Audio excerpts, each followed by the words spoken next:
Hello there, guys, and welcome back to the 6 Yard Banter, your front row seat to the Premier League's top six drama with a Chelsea twist. Yeah, it's Chelsea first and rivals next.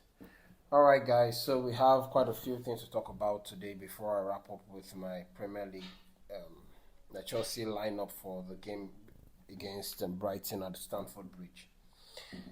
So, yeah, there's been quite some news floating about Twitter Street for some days now, and the summary of it all is that the English media are onto Maresca, and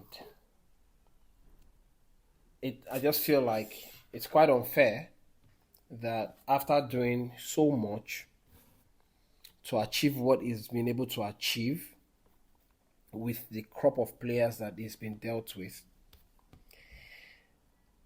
what the boards are trying to do through the media is to take attention away from them for failing to back Maresca and make Maresca the fall guy instead. And we've seen this script quite a lot. Okay, so before I wrap up my take on that, I'll just try and briefly break this up into two sides of it. And yeah, there are two sides of it, like I've just said.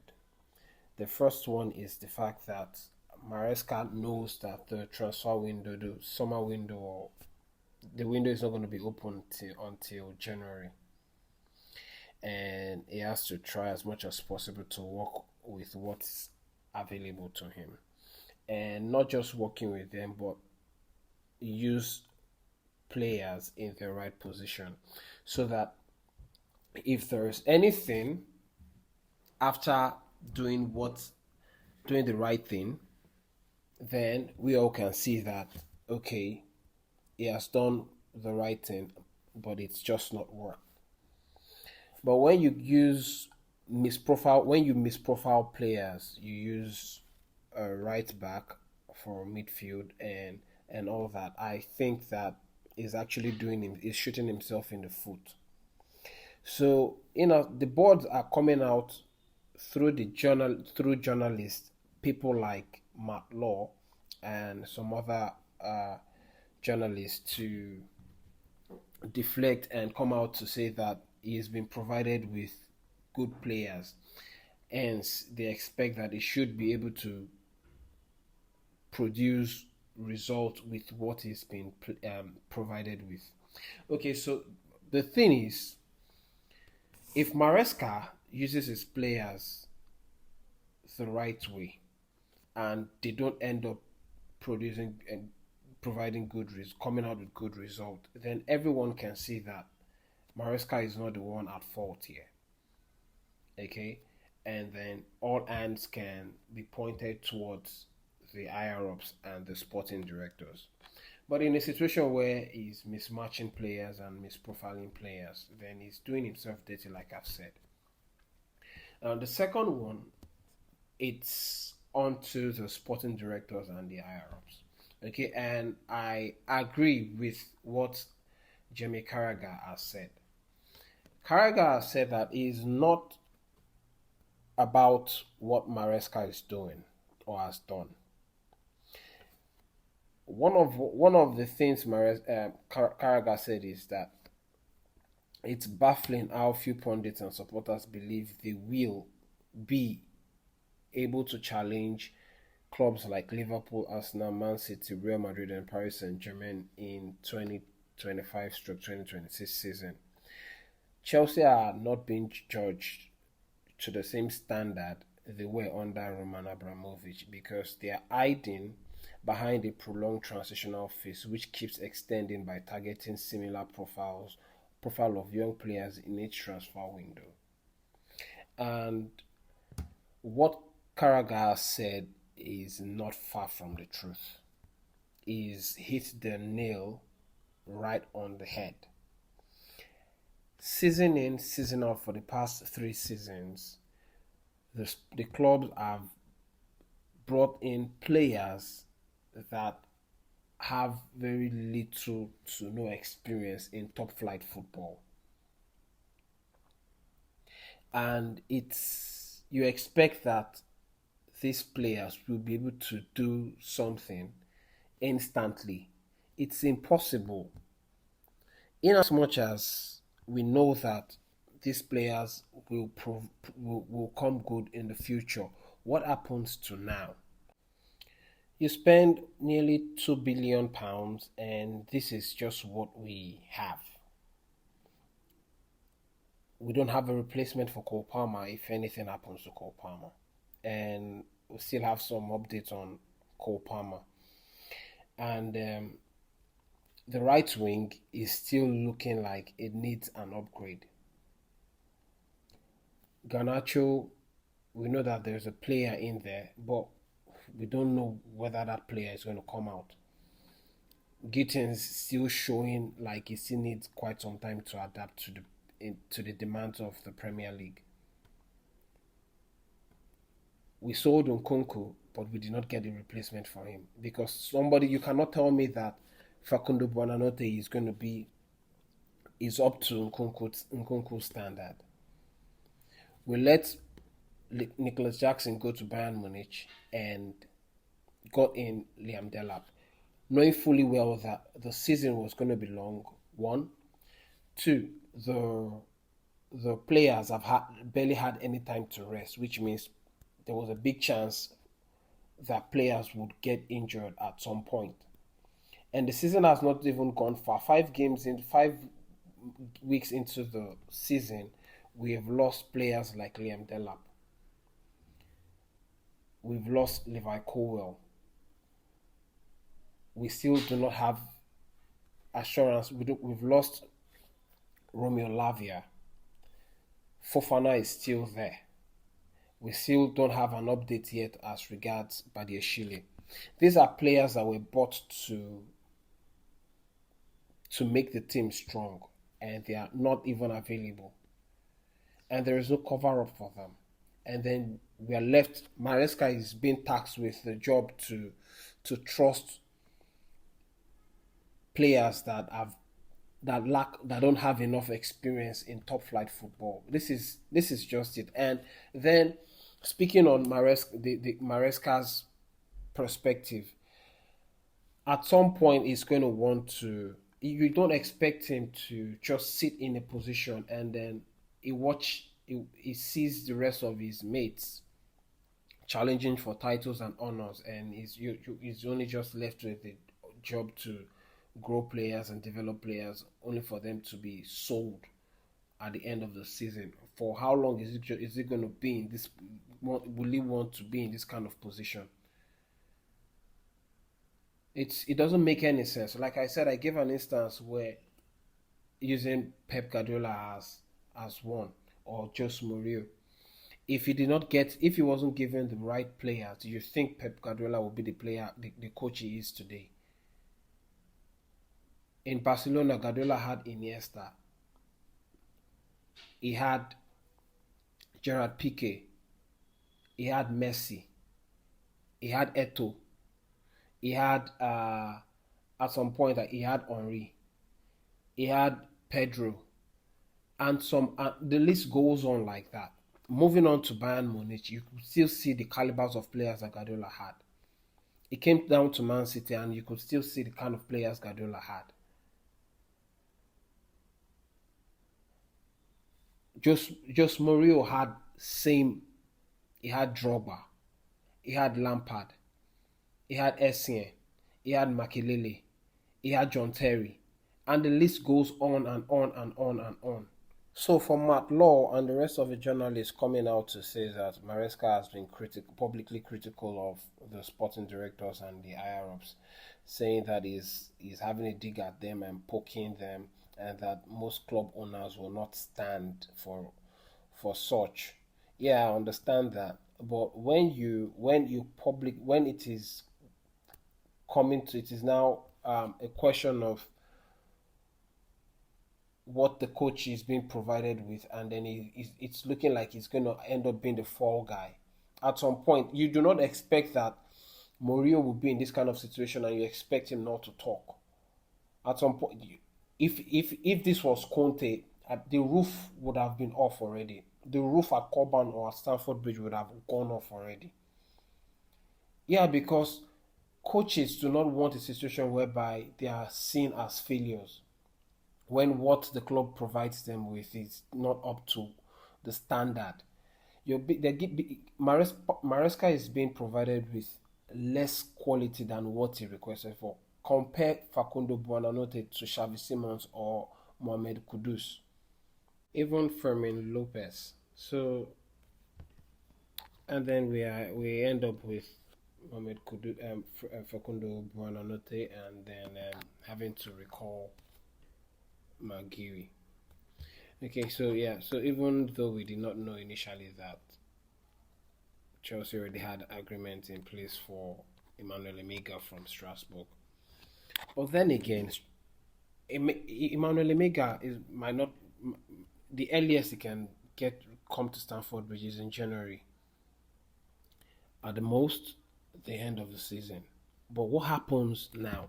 We need to start. We need to get going. We need to start winning. And this is just another player with a bright future. Even though he's showing signs and glimpses of doing it in the French league, the Premier League is a different gravy. So what do? You cannot tell me that Maresca has been backed. In what way hasn't been backed? Hasn't been Was it backed with the players that he wanted, or he was giving players that the club believe would come good in the future? It doesn't make sense. So fans and journalists and media coming up for Maresca should actually think about everything and not just be reactionary because you want to be reactionary.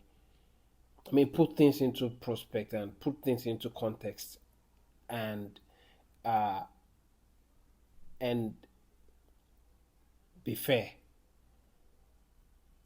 Come the end of last season, one would think that having achieved what he achieved with the players that it would be fully backed, only for him to have uh, uh, the kind of summer window he's had towards the end of the transfer window. It was of we could see that Liverpool was already out and ruled out for most part of the season. That was before the summer window ended. It wasn't backed, even though Maguire was there from Crystal Palace to Nick, or there was the silver player from Benfica and other players. Now news is coming out that Chelsea have some cash left for transfer windows. Should there be room for Chelsea to go into the market, which means we still have money. So why wasn't it back from the beginning? Why was it giving players that would not even meet what requires? Rather, it should be winning. It should be challenging, not being taught, not being in the position where he has to teach a player what position to fill and what space to move into. It shouldn't be now. It should be challenging. It should be backed, and he's not being backed. So it's right to feel let down. But we're saying this now. This is a script that we've seen before, and it's the fact that they want to make Maresca the fall guy, and it's not right, and we should not allow it stand. That's all I have to say as regards. Let me know what you guys think. And so yeah, onto the game between Chelsea and Brighton at Stamford Bridge tomorrow. Maresca has been asked for updates as regards the squad, and this is what Maresca had to say. So Maresca on Cole Palmer. Yes, we decided to protect a little bit Cole in terms of not let his injury get worse. We decided to rest him for 2 to 3 weeks until the international break to see if with that rest he can recover 100% and to be fit after the international break. So this means that Cole Palmer is not going to be available for the next 2 to 3 weeks, and he's going to be back after the international break. And we are still not sure if the rest would make him recover 100%. Now, who replaces Cole Palmer? He was asked who replaces him, and what they said was Facundo Buonanotte. Now, please make it make sense. How does Buonanotte fill up Cole Palmer's shoes? Which means we don't really have an outright replacement or cover for Buonanotte. I mean, Cole Palmer. This is a problem. We spent £2 billion, nearly £2 billion, and we don't have a cover for Cole Palmer. It's ridiculous. It's really mental. Okay, Maresca has repeatedly highlighted issues with the squad, from defense to attack. Everything is it, this is not him having a dig at the sporting directors or the people who buy players. This is him saying that he's not satisfied with what he has or what is being given. Now even Tosin as well is also rolled out for the rest till the international break is over with a calf injury. And then the one that is most hilarious is Fofana was punched in the head, and so is also rolled out for the game between against Brighton, against Benfica, and against Liverpool, which means Chelsea is left with Chaluba and Josh Achiempong. Please, can someone tell me what was the fist to the head really that strong that Fofana is also rolled out? The only positive we have here is the fact that Badeshil might have a few minutes in the game, as well as Romeo Lavia, but the defense line is completely thin, and this is what Jamie Carragher has been hammering on. That how do we spend that amount of money, and this is what we end up with? Make it make sense. He's not having a dig at the squad. He's not having a dig at the manager. He's having a dig at the people who end up recruiting like this. And then we are financially constrained and limited. Both FF financial fair play rule, and with UEFA as well, because we cannot, before we buy a player to register him in the Champions League, we also have to sell from the registered players to replace. It doesn't make any sense. It doesn't. Anyway, so yeah, he talked about McGuire. Said McGuire is training very well and working very well. That he will end up getting some chance, but we know that it's not. Maresca don't trust McGuire. He's talked about Enzo Fernandez as well. Enzo can play in different positions. He can play as a six attacking midfielder. We use him 90% of our games as an attacking midfielder. I think he's very good in that position. The reason why he have some good games and some bad moments is the amount of games. Yes, the players are tired. Jamie Carragher also said that defeating PSG to win the Club World Cup should send signal of intent, regardless of mine or anyone's opinion of the FIFA event. Chelsea should have left the United States with the message, we are here and we're coming for the Premier League and the Champions League next. Instead, the next 6 weeks of transfer activities were hot, and it's spot on that. It's spot on that. So it's just ridiculous. Anyway, this is my starting line, my preferred lineup, because now we have quite a lot of players that are out. We have Cole Palmer out. We have Tosin out. We have Fofana out. We have Levi Colwell out. I mean, these are the spine of the team, and they are obviously out. Anyway, let me know what you guys think of that. I'm really I feel sorry for Enzo Maresca at this point. I feel so sorry for him. He's in between a tight and a tight space. He's in a very tight space, and I wish him all the best, but it's not going to be nice if he ends up taking the fall for the mistakes of the sporting directors. It's just not going to be nice. This is my starting 11, and yeah. So yeah, with Sanchez in goal, Sanchez is back from the suspension, having missed the game against Lincoln during the week. I have Chaluba and Achiampong at centre back, Rhys James at right back, Cucurella at left back. I think right now Maresca should just focus and go with players that are good enough to play. Right now at the right back, Gusto has been stinking about the place. It's one thing to be good at bombing forward, but it's another thing to neglect your primary goal and responsibility, which is to defend and protect your protect the back line. And Gusto has been horrible at doing that. So right now I feel like Rhys James is fit playing. Then at the midfield we have Santos and Caicedo. Ideally I would have right now Enzo needs to rest a bit. He needs some time for himself. Otherwise, he's going to keep making mistakes after mistakes. So yeah, Santos is good enough to start. And against the Man United game and during the week, Santos played quite well. He's done.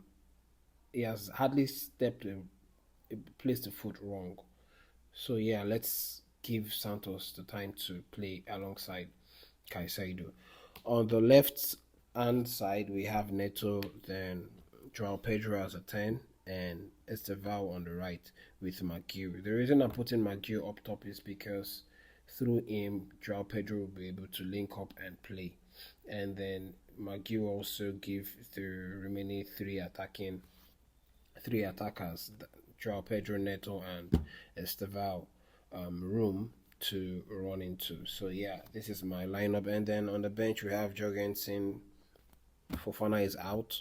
We have Badeshile is back. Hato, Gusto, Enzo, Lavia, Bonanote is cup tied. Gittins on the bench. Garnacho, Tosin is also out, and we have Tyreek George.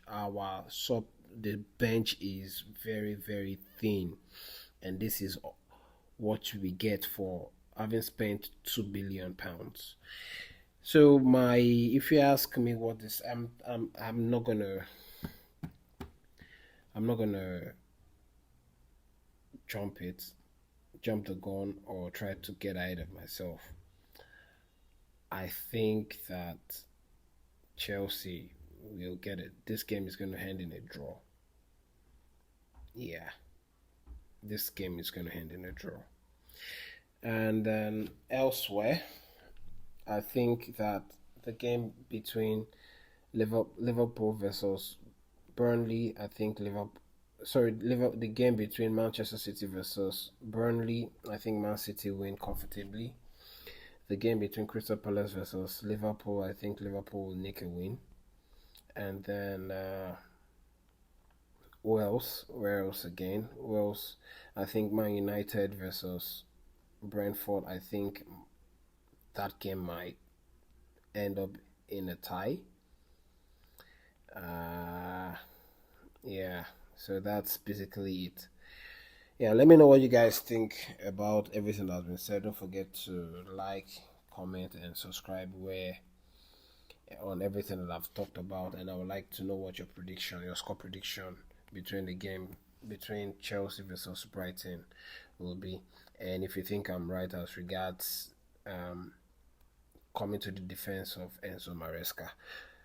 So yeah, don't forget to check out the space for my match reaction after the game tomorrow.